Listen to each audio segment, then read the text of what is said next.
Okay, so magandang gabi muli sa inyo mga kapatid sa pagtutuloy ng ating pong aralin about the Bible Unpacked Comprehensive Bible Study. At sa ating pong pag-aaral ay patuloy tayong lumalago sa ating kaalaman sa ating Panginoon. We talk about God's being sa booklet number 1. Sa booklet number 2, ang ating pinag-aaralan is all about God's character. At dun sa God's character na yan, may dalawang karakteristik na ating pong inaalam. Natapos natin yung unang karakteristik ng ating Panginoon, yung kanyang holy characteristic. At sa ating pong ikalawang bahagi ng God's character, ang inaalam po natin ay patungkol sa kanyang pagmamahal o yung the loving characteristic of God. Last time, we talk about God's love. Ngayon naman, ang pag-uusapan natin is one of the most important aspect ng pagmamahal ng ating Panginoon o yung kanyang loving characteristic ay yung kanyang mercy. O sa Tagalog, ito po yung awa ng ating Panginoon. Okay, so bago tayo pumunta sa ating pong aralin today, dito sa ating pong material, napakaganda po na pag-usapan natin ano bang ibig sabihin ng God's mercy o what is mercy is all about. No? What is mercy? O, sa Tagalog, awa. Now, when we talk about the mercy of the Lord, mga kapatid, mercy describes a divine attribute of God's nature. Ito po ay parte ng kanyang pagka-Diyos o yung kanyang nature as being God. At isa yan sa gandang katangian ng ating Panginoon when it comes to His loving character. Naisip ba ninyo mga kapatid kung walang mercy ang Panginoon sa buhay natin? At tayo po ay makasalanan tao na laging nagkukulang, nagkakasala sa ating Panginoon. Ano kaya ang mangyayari sa atin kung walang mercy si Lord? Okay? So, doon pa lang sa tanong na yon, makikita natin yung napakadakila ng awa ng Panginoon na ito'y nagdudulot sa atin ng habag, no? Yung nandun yung habag ng Panginoon, dulot ng kanyang awa sa atin sa pamamagitan ng kanyang pagmamahal na ibinibigay sa bawat isa. Kaya isa sa mga divine attribute o yung divine katangian ng pagka-Diyos ng ating Panginoon is yung kanyang mercy. Now, what is mercy is all about? Now, mercy is when God, out of His loving kindness, withholds punishment that we rightfully deserve because of our sin. Alam natin mga kapatid, tayo po yung mga makasalanan tao. No? We are having a sinful nature and because of that sin, no, dahil sa kasalanan ng tao, doon natin makikita that we deserve punishment. Kaya nga sabi sa salita ng Panginoon, ang kabayaran daw ng kasalanan ay kamatayan. So doon natin makita na may punishment yung sin. But then when we talk about yung mercy of the Lord, dahil sa kanyang kabaitan, no, yung kanyang loving kindness, pag sinabi nating loving kindness of the Lord, yung kanyang kabaitan na natural ang Panginoon when it comes to His loving kindness. Now, because of that loving kindness of the Lord, dahil sa kabaitan ng ating Panginoon Diyos, doon natin makikita na wini-withhold niya yung punishment na nararapat para sa atin. That, alam natin, deserving tayo mga kapatid na tumanggap ng kaparusahan sa ating Panginoon dahil tayo mga makasalanan tao na patuloy tayo namumuhay sa kasalanan and we are deserving to be punished by God. But then, even though we are deserving, nararapat na tayo parusahan ng Panginoon, pero doon natin makikita yung kahalagahan ng awa ng Diyos o yung mercy ni God kasi doon natin makikita na wini-withhold niya yung punishment na yon that is rightfully deserving upon us, no, because of our sin. Although nararapat tayong parusahan ng Panginoon, pero nakita natin sa pagmamahal ng ating Panginoon, dulot ng kanyang kabaitan na nagdudulot ng habag sa awa sa atin kung paano niya wini-withhold yung mga bagay na yon. It is taking pity on something or someone or sparing us from something. Yung para bang nakita natin dito mga kapatid, yung awa, ito ay nagdadala sa pity, no? Yung kanyang habag sa bawat isa, no? At dahil sa habag ng ating Panginoon, ini-spare niya tayo dun sa dapat na mga bagay na pwedeng mangyari o mga bagay na maaring mangyari na dulot ng ating mga kasalanan, no? So doon natin nakikita na ini-spare tayo ng Panginoon out of His pity and mercy upon us. Sabi po sa Ephesians chapter 2 verse 4, that God is rich in mercy. Mayaman daw ang Diyos sa habag at awa. No? Yung ganong kayaman ng Diyos sa pagdating sa kanyang habag at awa sa buhay ng bawat isa. Hindi lang po mayaman ng Diyos sa kanyang awa, mga kapatid. Hindi lang that God is rich in His mercy. Pero masasabi natin, kagaya dito sa ating pong lesson tonight, sa ating pong material na titingnan natin mamaya, sabi doon, not only God's mercy, that God is so rich in His mercy, but God's mercy is so great. Ganun daw kadakila ang awa ng Panginoon. So ganun natin makikita kung ang Diyos ay dakila, lahat ng katangian ng Panginoon will always be dakila. It will always be great. His love will always be great. No, His mercy will always be great. Okay, so doon natin makikita. Now, because He is rich in mercy, no, makita natin doon, makikita natin that mercy is seen in God's action to relieve suffering and demonstrate His faithfulness and steadfast love. So doon natin makikita yung mercy, yung habag at awa ng Panginoon na ipinakikita niya sa kanyang mga ginagawa, sa kanyang mga action, sa mga ginagawa niya, lalo tigit sa lahat para i-relieve tayo sa mga pinagdadaanan nating mga suffering, no? Yung mga pinagdadaanan nating mga kabigatan sa ating buhay, no? Doon natin makikita na nire-relieve tayo ng ating Panginoon doon sa mga suffering na yan, at doon niya dinidemonstrate, ipinakikita niya yung kanyang katapatan at ang kanyang steadfast love, no? Yung steadfast love of the Lord na nananatili, hindi nagbabago, no? At doon na hindi nagsisway o para bang naantig. Doon natin makikita na nananatili ang pagmamahal ng ating Panginoon. At doon natin makikita na yung action ni Lord pagdating sa kanyang awa when it comes to our sufferings, no? At doon natin makikita nga yung steadfast love of the Lord. It is a gift of God's undeserved kindness and compassion. Ibig sabihin, it is a gift. Pag sinabi nating give, ito ay galing sa Diyos na kusa niyang ibinibigay sa atin, although hindi tayo deserving tumanggap noon.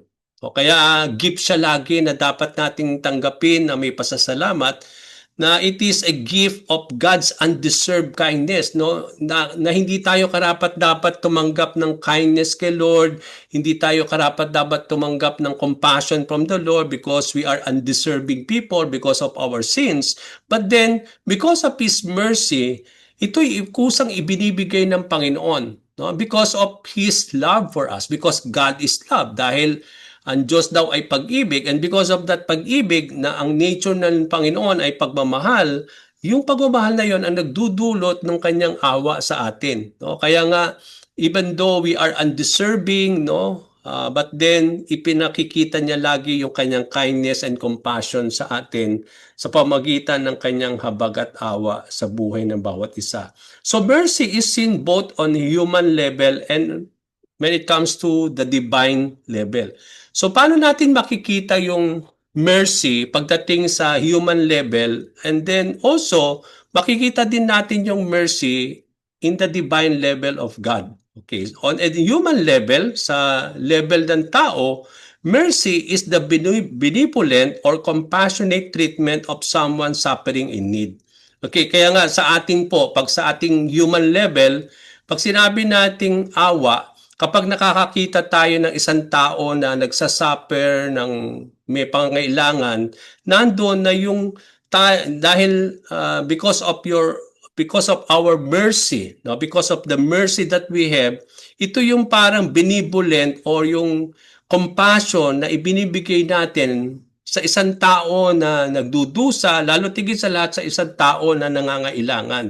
Kaya doon natin makikita, dahil sa awa natin sa isang tao, nandun na nag-e-extend tayo ng mga bagay na pwede nating ibigay para maibsan yung kanyang suffering, lalo tigit sa lahat sa mga bagay na kanyang kinakailangan. It is an attitude that moves us to act on behalf of the needy or unfortunate. Kapag nakakakita tayo ng mga tao na nangangailangan, mga tao na mahihirap, na alam natin na unfortunate, ito yung nag-aantig sa ating pong katangian, no? Ito'y katangian na nag-aantig sa atin upang gumawa ng mga bagay upang sa matulungan natin yung mga tao na nangangailangan at mga tao na wala pong mga kakayahan upang magkaroon ng mga bagay na yon. So, doon natin makikita yung habag na yon, yung awa na yon in the human level. Now, when it comes to the divine level of God, kung titingnan naman natin yan sa level ni Lord, yung divine level ng mercy is that mercy is the foundation of forgiveness expressed in God's pardon for human sin. So doon natin makikita na yung abag at awa ng Panginoon, makikita natin lagi when it comes to the forgiveness of our sins, no? Yung para bang yung forgiveness na ini-express niya kung paano tayo pinapatawad ng ating Panginoon sa ating mga pagkakasala. Doon natin makikita yung habak ng Panginoon. Yung mercy niya, makikita natin as a foundation ng kanyang forgiveness na ini-express niya when it comes to the pardon of our sin. So doon natin makikita yung mercy ni Lord. Yung divine mercy, sabi na, by His divine mercy, God remains faithful to His covenant promises and His relationship with His people despite their unworthiness and unfaithfulness. Na, bagamat tayo po unworthy tayo, no, bilang mga tao, and we are unfaithful when it comes to our covenant with our God, pero makikita natin dito, God remains faithful because of His covenant promises, no, that He gave to us, and because of our relationship with the Lord, no, as His people, doon natin makikita na ang nagdudulot ng katapatan sa ating Panginoon is because of His divine mercy to us. No, doon natin makikita yung divine level ng mercy of the Lord. So sa tao, makita natin yung para bang ito'y katangian natin na nagdudulot tayo ng mga bagay na kinakailangan, no? Yung parang we are extending help to the unfortunate and to the needy. Pero pagdating naman sa Panginoon, yung mercy na yon ay nakikita lagi when it comes to sin.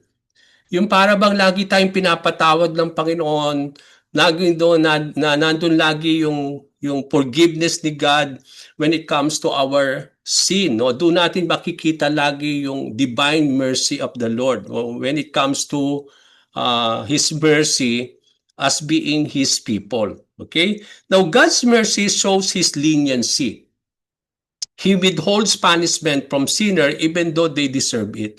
So para bang nagiging lenient ang Panginoon, no, pagdating sa ating mga kasalanan, no, that He's always showing leniency when it comes to our sin, no? Wini-withhold niya yung punishment sa isang makasalanan even though they deserve those punishment, no? Kaya nga makikita natin, but in your great mercy, sabi nga natin, you did not destroy completely or abandon them forever. Sabi nga sa salita ng Panginoon na because of the great mercy of God, sabi doon, you did not destroy them. Makita natin dito na bagamat yung bayang Israel in those times, no, patuloy silang nagiging unfaithful, patuloy silang lumalabag sa kalooban ng Panginoon, no? But then nakita natin dito that God did not destroy them. No, may mga sandali na gusto na niyang i-destroy ang kanyang hinirang na bayan, but then here comes Moses interceding for them, no? Na sometimes na we withhold yung punishment na yon, that even though they deserve to be punished by God. Anong nagdudulot nun? Yung great mercy ni Lord, no?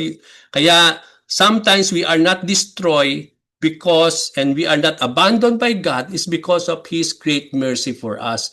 At yun nga yung kasagutan sa tanong natin kanina, no? Na bakit hindi tayo nakukonsume kahit patuloy tayo nagkakasala sa ating Panginoon?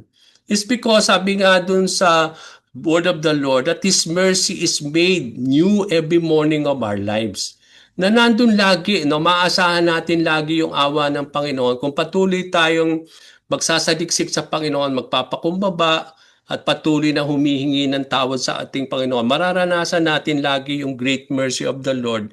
And because of that, we are not being completely destroyed, no? Because of our sins, but because of the great mercy of God, we are always Sabi nga natin, nakakaranas tayo lagi ng habag at awa sa Panginoon in spite that we are deserving, no, to be punished by God because of our sins.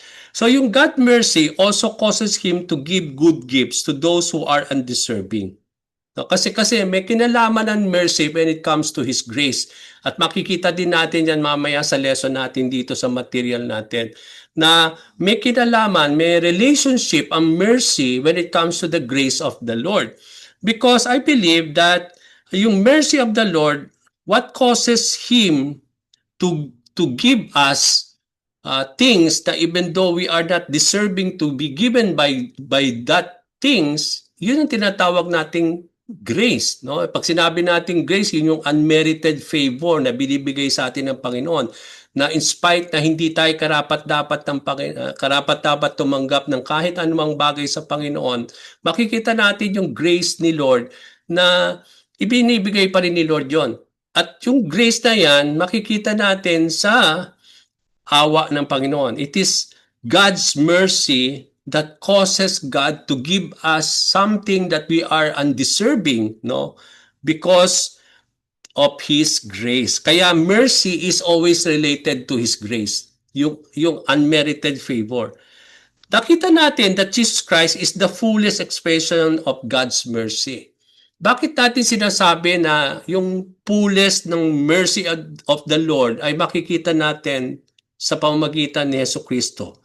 Because I believe He demonstrated compassion and mercy for the helpless and suffering. No, makita natin dito that even Jesus Christ, when He was here on earth, He will always extend His compassion and mercy kapag nakakita siya ng mga tao na helpless, no? Nandun lagi na when they are suffering, doon natin makita lagi yung expression of the mercy of God through Jesus Christ, of how He always lead him to do something, no, out of that compassion and out of that mercy na makikita niya sa mga tao noong mga panahon na yon. No, nakita natin yan in the gospel, no, na laging ipinakikita ng ating Panginoong Jesucristo yung awa at habag ng Diyos sa mga taong nangangailangan, no, who are helpless and who are suffering. He gave Himself for us. No, doon natin makikita also yung mercy ni Lord when He gave Himself as a fragrant offering and as a sacrifice for our sins. Doon natin makikita yung expression of God's mercy when our Father in heaven sent His only begotten Son, no, as an expression not only of His love for us but also an expression of the mercy of God for mankind. No, doon natin makikita na kusang ibinigay ang kanyang bugtong na anak, and wherein also Jesus Christ gave Himself freely for us as an offering, as a sacrifice to God for our sins. And out of mercy, makita natin dito, and through Jesus Christ, we might be forgiven of our sins and granted us gift of eternal life. So ito yung nagdulot sa atin kung bakit tayo napatawad ng ating Panginoon, kung bakit nagkaroon tayo ng gift of eternal life, is because of the mercy of God. No, bakit natin sinabi yan? Kasi sabi po sa Titus 3 verse 4 to 7, ang sabi po dito ni Paul, nung siya'y sumusulat kay Titus, sabi niya, but when the kindness and love of God, our Savior, appeared, sabi niya, He saved us not because of righteous things we have done, but because of His mercy. Okay, so doon natin makikita na out of the kindness and love of God, that God, no, but when the kindness of love of God, our Savior, appeared, no, talking about Jesus Christ, no, when He appeared, doon natin makikita na yung kindness and the love of God when our Savior Jesus Christ appeared, no, na ipinakita yon nung tayo iniligtas daw sa ating mga pagkakasala, not because of the righteous things we have done, because wala tayong kakayahan gumawa ng mga righteous things, no, but because of His mercy. Ibig sabihin, ang nagdulot why we have been saved by the Lord is not because of the things that we have done, no, the righteous things that we have done, but because of the mercy of the Lord. Because of that mercy, nagkaroon ng kindness brought by the love of God for our lives. No? So nandun po yun.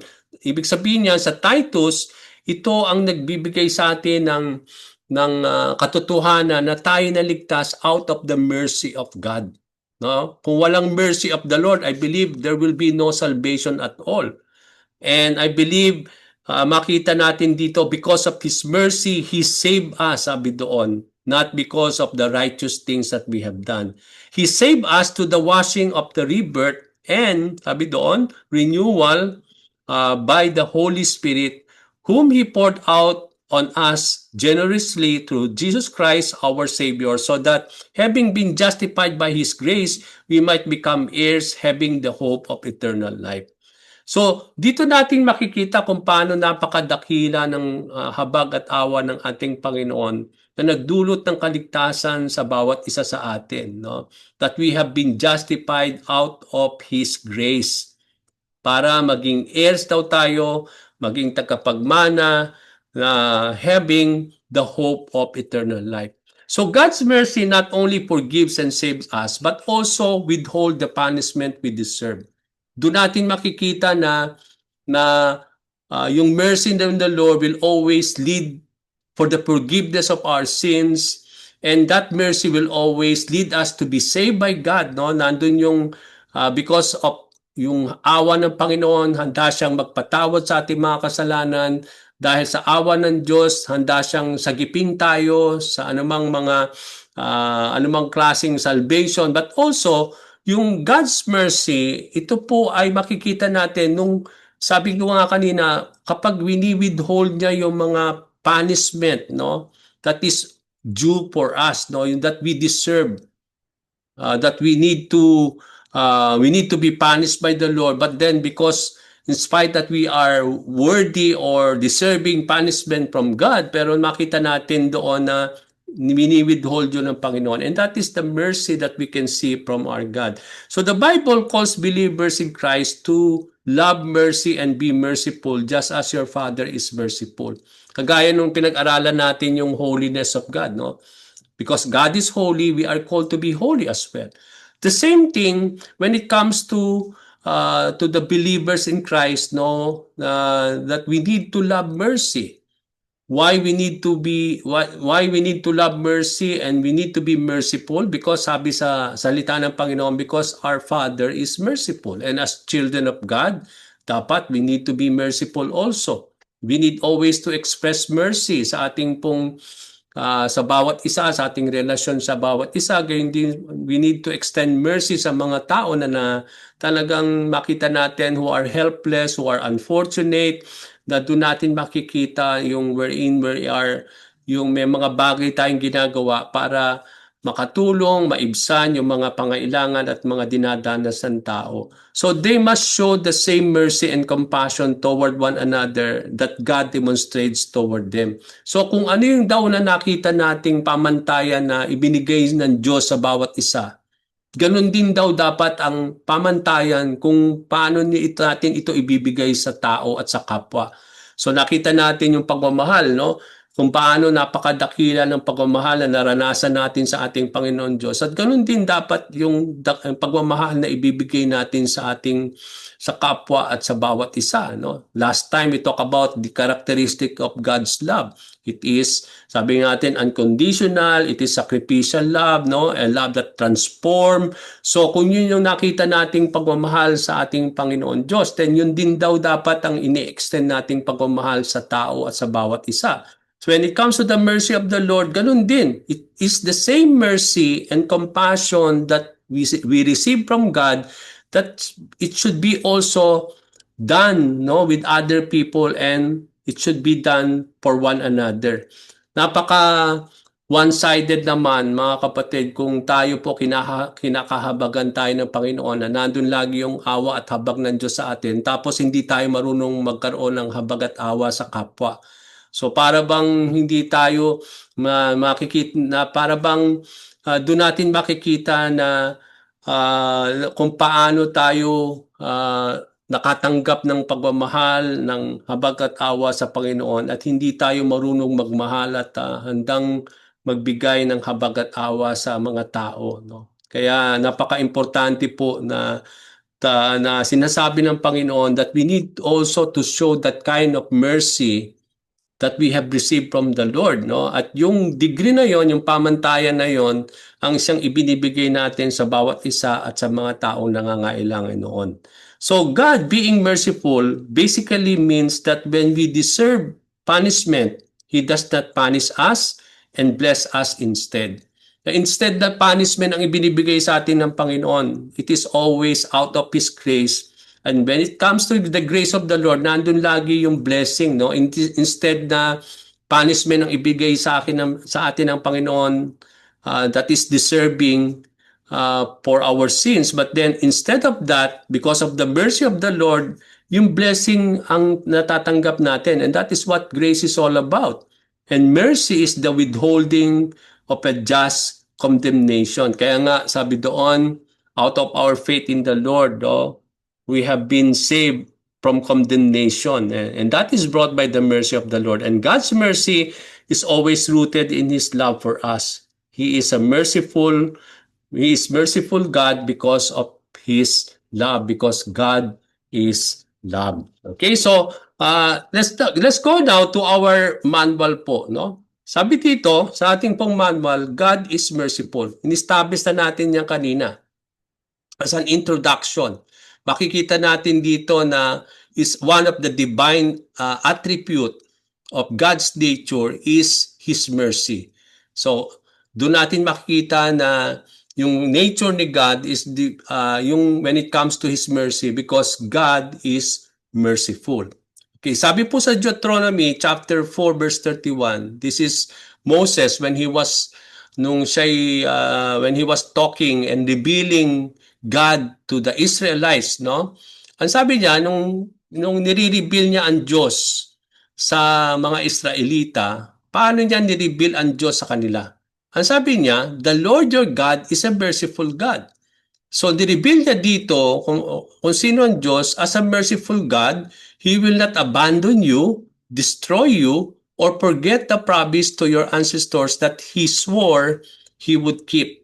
So, dito natin, paano natin makikita yung mercy ni Lord dito? Dito natin makikita na Moses, ni-reveal niya si God sa mga Israelita sa dalawang revelation.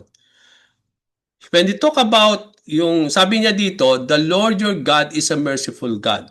So unang revelation na ni-reveal ni Moses sa bayang Israel patungkol sa Diyos is that God is sabi niya doon, the Lord your God. Okay, so He revealed God as being their Lord, no? As being the Lord God. Okay, yung kanilang God is the Lord God, no? So dito natin makikita that when we talk about the Lord your God, no, doon natin makikita yung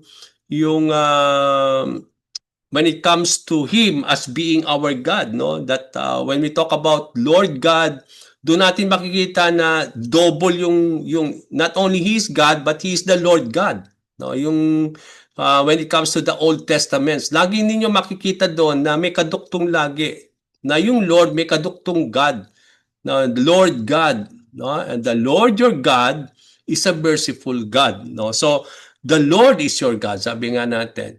So doon natin makikita na ang Diyos ay also ang Panginoon. Okay, doon natin makita na ang Diyos na ito na ating Panginoon is also, sabi doon, is a Lord that is also merciful God, no? The Lord is a merciful God. So dito pinakikilala o nire-reveal ni Moses sa bayang Israel that not only your God is the Lord God, but this God who is your Lord is a merciful God. No? So yun yung sinasabi ni Moses dito, na hindi lang yung Panginoon ay yung Diyos, ang iyong Diyos, pero itong Panginoon ninyo na inyong Diyos ay maawain na Diyos. Okay? Doon niya inilarawan itong Lord God who is a merciful God. Now, because God is a merciful God, ano ang pwede nating sabihin na ano yung pwedeng gawin ni Lord? When we say that He is a merciful God, No? Number one, because of God's mercy, sabi dito sa Deuteronomy chapter 4 verse 31, because God is a merciful God, anong unang makikita natin doon? That because God is merciful, He will not abandon His people. Yun ang unang nating sinabi ni Moses. Because your God, who is a merciful God, because your Lord is God, and because He is a merciful God, sabi niya, He will not abandon you. Doon natin makikita na dahil sa habag ng Diyos o because He's a merciful God, He will not abandon us. No, yun yung pangako ng Panginoon. Another thing, because of the mercy of the Lord, sabi ni Moses, not only He will abandon His people, pero ang sabi din ni Moses dito sa verse na ito is that because of His mercy, He will not destroy His people. Sabi doon, He will not abandon you nor destroy you. So, He will not abandon us because of His mercy. And also, sabi ni Moses, He will not destroy you. Kaya nga tayo, sabi ko nga kanina, bakit hindi tayo na-destroy dahil bagamat patuloy tayo nagkakasala sa ating Panginoon, minuminuto, bawat araw ng ating buhay, merong mga sandali na hindi tayo nakakagawa ng labag sa ating Panginoon. And because of that, bakit hindi tayo nadi-destroy? And I believe we are not destroyed is because of the mercy of God. No, yun yung sinasabi ni Moses. Even yung bayang Israel na laging matigas ang ulo, no, na talagang nandun yung kanilang talagang they always sin against God, they always become unfaithful to the covenant of the Lord. But then why they are not destroyed by God is because of the mercy of God, because He is a merciful God. Okay? So hindi siya i-abandon ni Lord because of the mercy of God. And also, they will not be destroyed. So, may kinalaman lagi sa mercy of the Lord why we are not being abandoned by the Lord. Kaya sa mga oras na tayo po ay dumadanas ng kapigatian, ng mga problema sa ating buhay, bakit nararanasan natin ang Diyos at nandun yung na He is not abandoning us is because yan ay dulot ng kanyang habag sa atin. Because He is a merciful God. Now, bakit hindi tayo nadi-destroy bagamat tayo kung patuloy tayo nakakagawa ng mga bagay na labag sa Diyos is because we are not destroyed because of His mercy, because He is a merciful God. Another thing that brought out by the mercy of the Lord is that sabi dito ni Moses that because of the mercy of God, He will not forget His promises to His people. Kaya sabi dito ni Moses, He will not forget the promise to your ancestors that He swore He would keep it. So may kinalaman yung faithfulness ni Lord to keep His promises that is rooted on His mercy. Because He's a merciful God, He will not forget His promises. No, kaya doon natin makikita yung why the Lord become always faithful to us sa kanyang mga pangako sa atin. Yan ay may kinalaman sa kanyang habag sa atin. No? He is a merciful God. Because He's a merciful God, He will not forget His promise that He has given us. No? He will always keep it. Dito natin makikita, no? Sabi dito that He will not forget the promise to your ancestors that He swore He would keep. Di ba tayo, we will always, bakit kailangan mag-swore ang Panginoon? O bakit kailangan manumpa pa ang Panginoon that He would not forget that He will keep His promises? Bakit? Meron bang time si Lord na mga oras na hindi niya kinikip yung kanyang mga promises? Ba't kailangan niya manumpa pa? Kasi tayo, kailangan nating manumpa kasi hindi tayo faithful sa mga pangako natin. Kaya tayo nagsuswore, no? Kaya nanunumpa tayo. Pero ang Diyos hindi kailangan manumpa para i-prove na faithful siya sa pagtupad sa kanyang mga pangako. Kasi bakit He needs to swear to Himself that He would keep it? Hindi sinasabi dito yung word na yan na kailangan manumpa ang Diyos sa kanyang sarili para matupad yung kanyang mga pangako. Kundi ito ay nagpapatibay at nagpaibigay sa atin ng assurances that He will always fulfill what He had promised to you and me. It speaks about the nature of God being faithful. No, kaya nga doon natin makikita that when He swore by Himself that He would keep His promises, ang ibig sabihin nun, ito ay parang i-establish ng katangian ng Panginoon yung kanyang nature as being a faithful God. And because why He's a faithful God is because He's a merciful God. Okay, so root lagi yon sa kanyang mercy. Okay, so that is something that we need to see. So God is merciful, and because of His mercy, He will not abandon you. He will not destroy you, sabi ng Panginoon. Sabi ng salita na, He will not forget His promises to each and every one of us. Kaya lagi nating nararanasan yung pangako ng Panginoon is because God is a merciful God. Now, let's go to the second thing. Not only God is merciful, sabi ko kanina that God is rich in His mercy. Hindi lang mayaman ng Diyos sa kanyang awa at habag, kundi ang sabi dito sa lesson natin, ganun kadakila pagdating sa mercy of the Lord. God's mercy is great. Hindi natin kayang sukatin, mga kapatid, o kung paano ganun kalawak at ganun kadakila ang mercy ni Lord, no?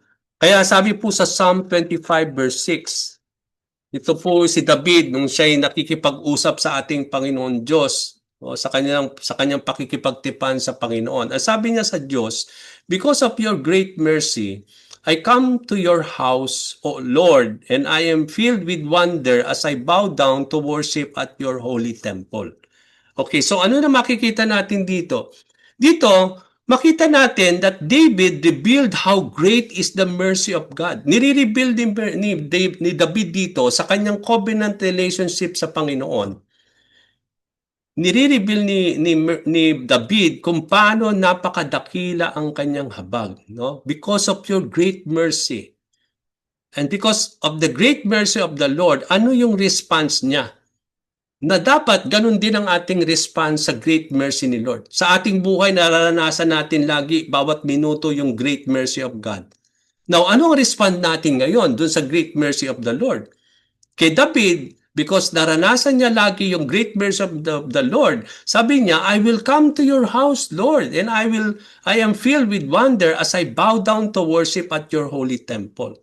So God's mercy, sabi nga natin, is always seen, no, sa ating Panginoon, at si David nag-respond siya to the great mercy of God by coming to His house or to His holy temple. And what he will be doing there? To worship the Lord, no?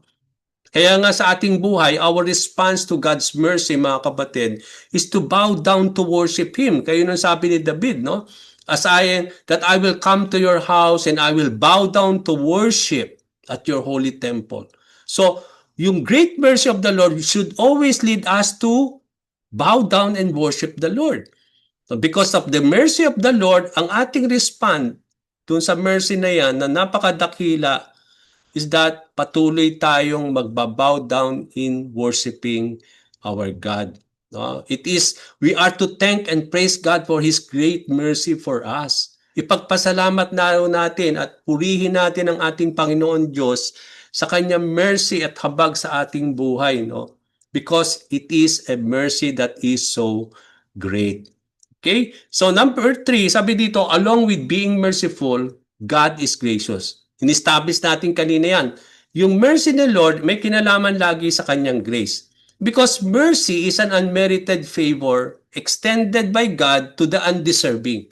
Kasi hindi tayo karapat-dapat talaga tumanggap ng mercy kasi because of our sinfulness.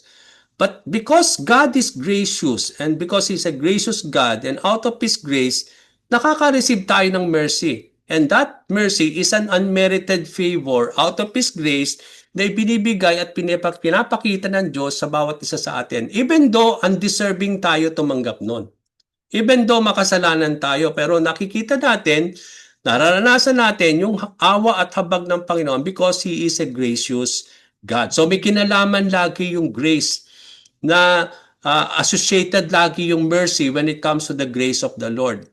So sabi po sa Exodus 34 verse 6b, the Lord, a God merciful and gracious, slow to anger, and abounding in steadfast love and faithfulness. So, dito natin makikita from this verse, mga kapatid, that God's mercy is always related to His grace. Laging related yan. May kinalaman lagi yan sa kanyang grace. Okay? Yung God's mercy is the unmerited favor He is extending to those undeserving it. So doon natin makikita yung grace, yung unmerited favor dulot ng kanyang awa na ini-extend ng Panginoon sa mga katulad natin na undeserving to receive it. So doon natin makikita yung grace na yon, na ibinibigay niya yung awa kahit hindi tayo karapat-dapat tumanggap nun, yun nga yung grace. Okay, yung unmerited favor na kusa pa rin binibigay ng Panginoon na ipinakikinita niya, that proves His grace brought by His mercy for you and me. So, dito natin makikita sa Exodus 34:6b na dalawang beses inulit yung name and title na Lord, Lord. Okay? Dalawang beses, the Lord, the Lord.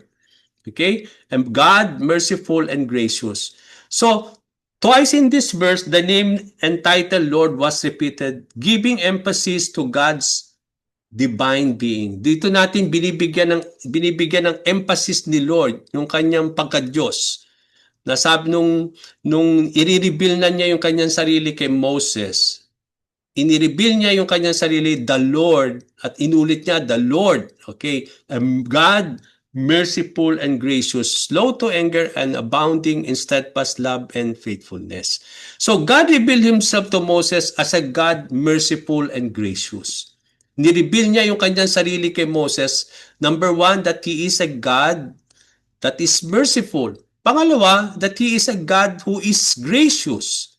Okay, so doon natin makita a God merciful and gracious. May kinalaman lagi yung mercy niya sa kanyang grace. Kaya nung ipinakilala niya yung kanyang sarili, nireveal niya yung kanyang sarili kay Moses, inireveal niya yung kanyang sarili as being God merciful and gracious. And because God is merciful and gracious, ano ang ini-expect dito sa bawat isa? Lalo na nung nireveal niya yung kanyang sarili kay Moses. Because God is a merciful and gracious God, anong magiging dating nito sa atin? Number one, He will be slow to anger. Hindi siya ganun kadali magalit. Because He is a merciful and gracious Lord. Yun yung pundasyon bakit kahit tayo po dapat we need, kahit sabi nung pinag-aralan natin yung anger ni God, no, doon sa unang characteristic niya about the holy characteristic of the Lord, no, na makita natin dito na even though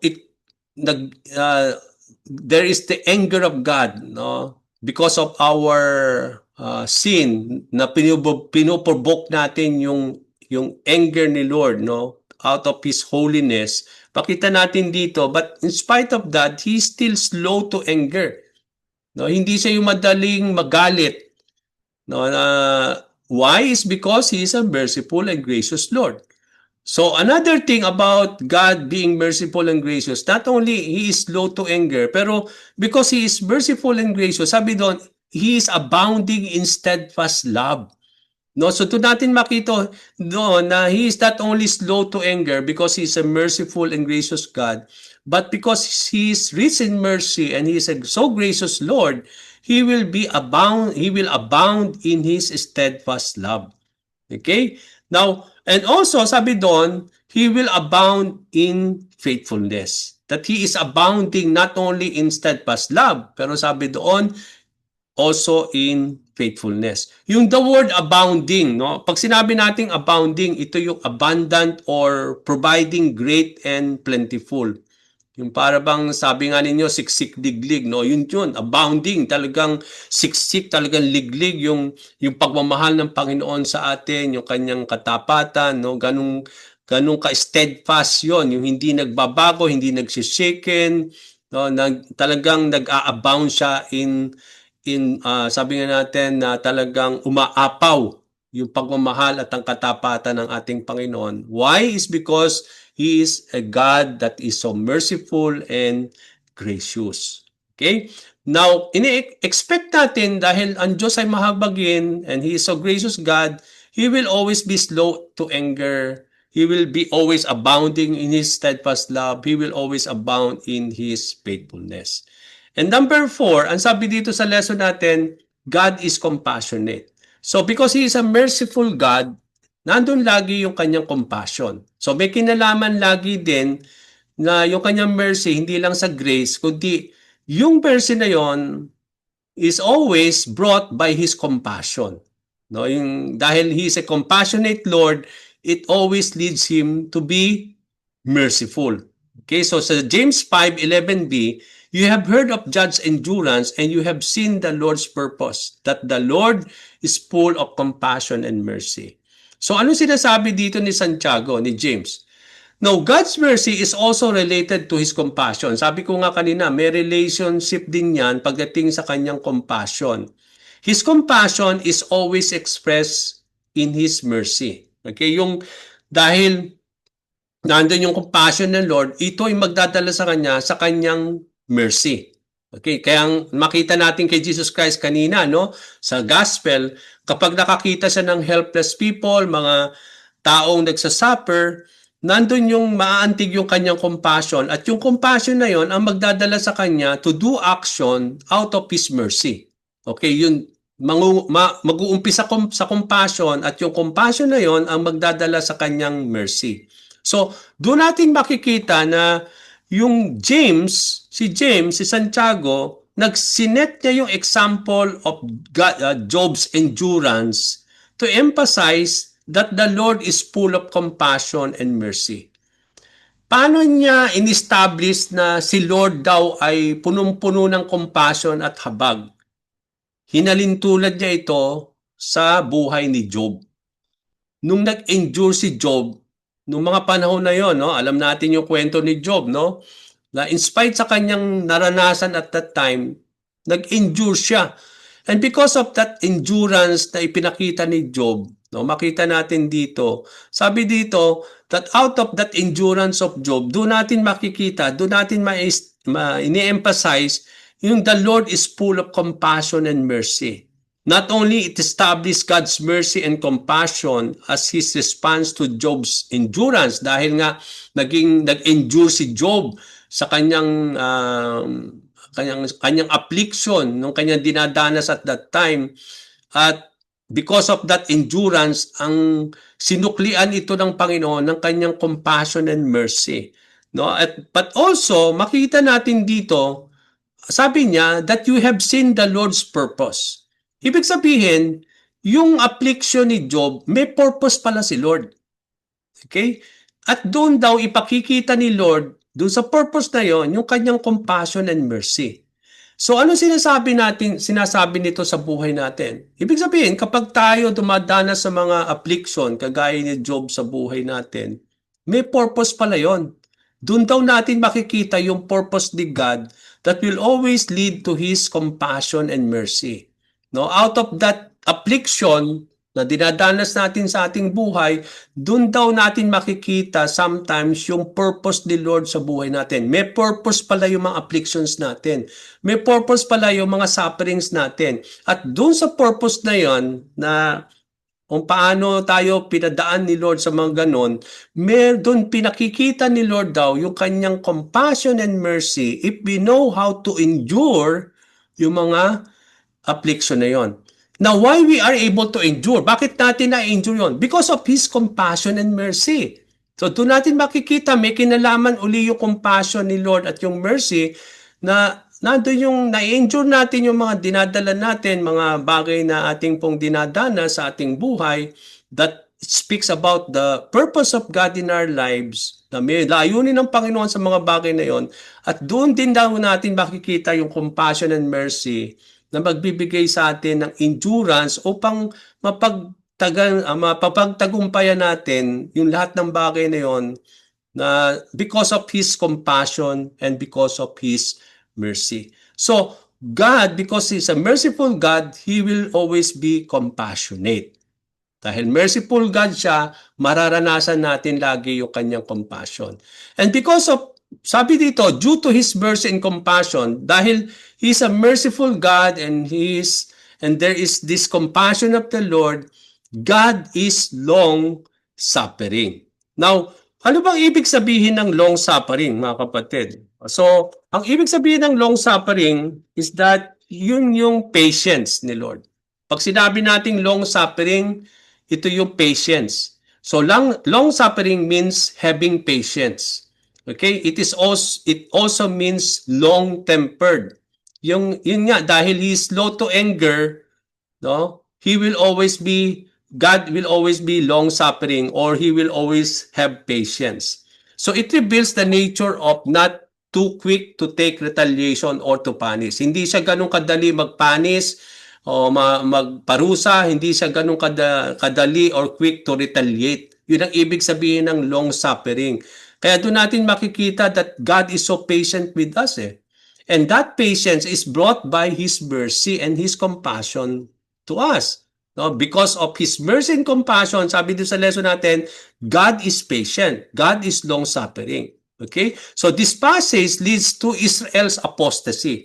Kung pag-aaralin niyo yung Nehemiah 9:28-31, ito yung mga panahon na dito sa Nehemiah, dito inaalala ni Nehemiah, no? When they are praying to God, yung when it comes to their apostasy dun sa Book of Judges. Di ba, nakita natin sa Book of Judges, yung cycle na paikot-ikot, no, na why God will always call a judge, no? Di ba yung mga judges, ito yung mga political leader na ginagamit ni Lord sa Book of Judges para gamitin ni Lord to remove Israel from a nation na sasakop sa kanila because of their sins.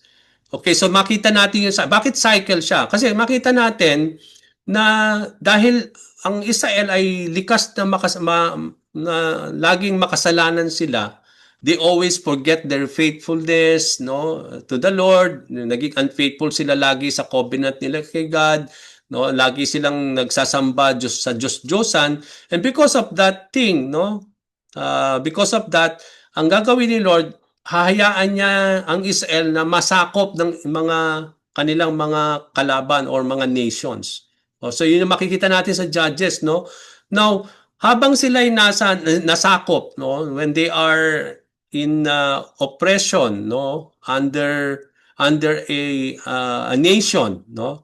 Dahil siyempre mahirap 'yon, no? They will be captured in captivity by their enemies. That's the time that they will cry out to the Lord. No, yun nga yung sinasabi dito sa Nehemiah na tatawag uli sila kay Lord. So ang sabi nga dito, when they cried out to you in your compassion, you heard from heaven and rescued them time and again. So cycle siya na ganun lagi makikita natin na kapag nahihirapan na sila dahil doon sa kanilang dinadanas nung sila'y napasakop doon sa bansa na at sila'y tatawag uli sa Panginoon na time and again, no, but then ganun na lang lagi, no, that God will be compassionate, that He will hear from heaven, and then idiligtas sila time and again. At dun nga tatawag si Lord ng mga judges na siyang mangunguna, maging instrumento para magkaroon ng salvation, no, to set Israel out of captivity. So but then makita natin kapag okay na naman sila, no, napalaya na sila, no, at they are at rest, and then uulitin na naman ng bayan Israel yon. No, magkakasala na naman sila, tapos the Lord will allow them to be captive again. Yun yung istorya ng Judges. No? So makikita nyo, kung di nyo pa nabasa yun. So may cycle of apostasy, ulit-ulit yon. At yun yung makikita nyo dito sa Nehemiah. At yun makita natin dito sa Nehemiah at doon sa cycle of apostasy, doon natin makikita yung long suffering of God, yung patience ni Lord, no? Na kahit ganun yung cycle ng sin ng bayang Israel, makita natin dito naging patient si God sa kanila. No, sabi po sa verse 30, you prolong your kindness with them for many years. No, ganun katindi yung kindness ni Lord, no? Out of His mercy. No, and you solemnly admonish them by your spirit through your prophets, still they paid no attention. Ganong hindi naman sinusuklian yun ng kanyang bayang Israel.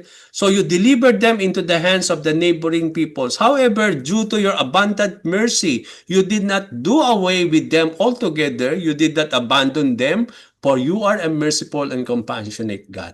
Okay, laging hindi ina-abandon ni Lord, no, yung kanyang bayang Israel. Na kahit cycle yon, no? Pwede naman sabihin na, okay, bahala na kayo sa buhay nyo. Lagi naman kayong ganyan, no? But then, hindi niya inabandon. Because, sabi nga natin kanina, because of His mercy and His compassion, sabi doon, God will not abandon you, sabi doon. Because God is a merciful God. Kanina nakita natin doon sa Deuteronomy 4:31. So, because God, out of His mercy, nandun yung patience niya, no? But then, sabi doon, because of His mercy and compassion, He will always forgive. Yun ang sabi dito sa lesson natin. And God is forgiving. Okay, sa Micah 7 verse 18 to 19. Okay? So dito natin makikita na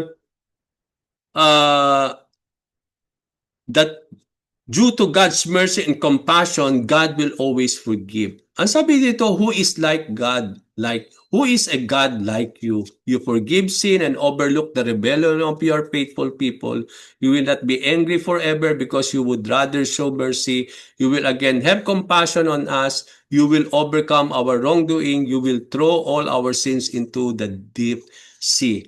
Napakaganda dito yung tanong na sinabi dito ni Micah, who is a God like you? I believe there is no one like our God, no? And you will agree with me. Walang katulad ng Diyos. Who is God like you? No one. Why? Bakit there is no one like our God?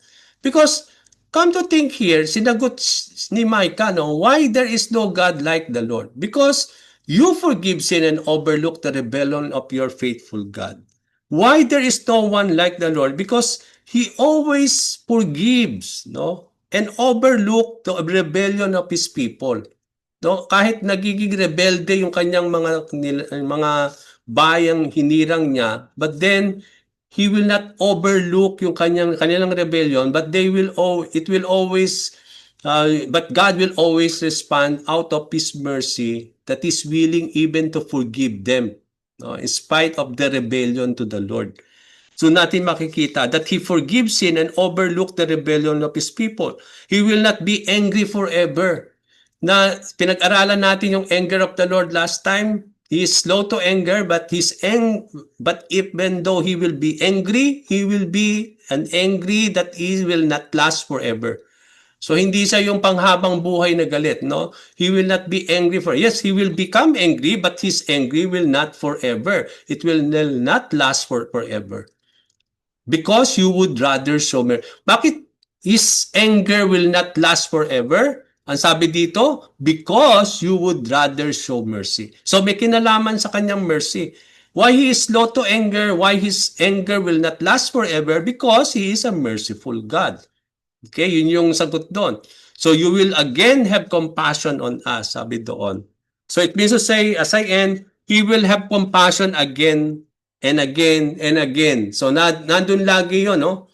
Na sa ating buhay, mga kapatid, para rin tayong bayang Israel, eh. Na hindi lang yung apostle, yung cycle na yon makita natin sa bayang Israel, kundi sa ating buhay. Tingnan nyo po, ulit-ulit lang din yung cycle na yun, eh. Kapag nagkakasala tayo, no, God will deal with us, and then we will call upon the Lord and He will be faithful to us, showing mercy and compassion. Kapag okay na naman tayo, okay, we will do again something that is against the Lord, no? And then God will discipline us, and tapos tatawag na naman tayo kay Lord, tapos i-deliver na naman niya tayo, tapos gano'n na naman, ulit na naman yun. So, makita natin dito, no, ganun kadakila yung mercy ni Lord, that He is always a long-suffering God. He will always be patient. He is always forgiving God, not because of us, but because it is brought by His mercy and compassion to us. And then as I end, sabi dito, note, God is patient, allowing people to repent. Ang sabi po sa 2 Peter 3 verse 9b, God is patient because He wants everyone to turn from sin. Why God is long-suffering? Why God is so patient with us? Because He is allowing people to repent. So God is patient, God is long-suffering because He wants everyone to turn to Him, to turn from their sins, and so that no one will be lost. So, ganun katindi yung mercy ni Lord, no? Napakadakila ng ating Panginoon, no? Na why we always receive mercy from the Lord is because God wants us to turn from our sins so that we may turn unto Him. And because of that mercy, He don't want us to perish. No? That He don't want even one to be lost because of our sins. And doon natin makikita yung long suffering ni God, yung kanyang patience when it comes to our sin, no? Because God is a patient God brought by His mercy and compassion unto us. No, makikita natin lagi yung kanyang patience, yung kanyang long suffering when it comes to our sin, and because of His mercy, He is always willing to forgive. Okay, so from here we end. So let me stop this.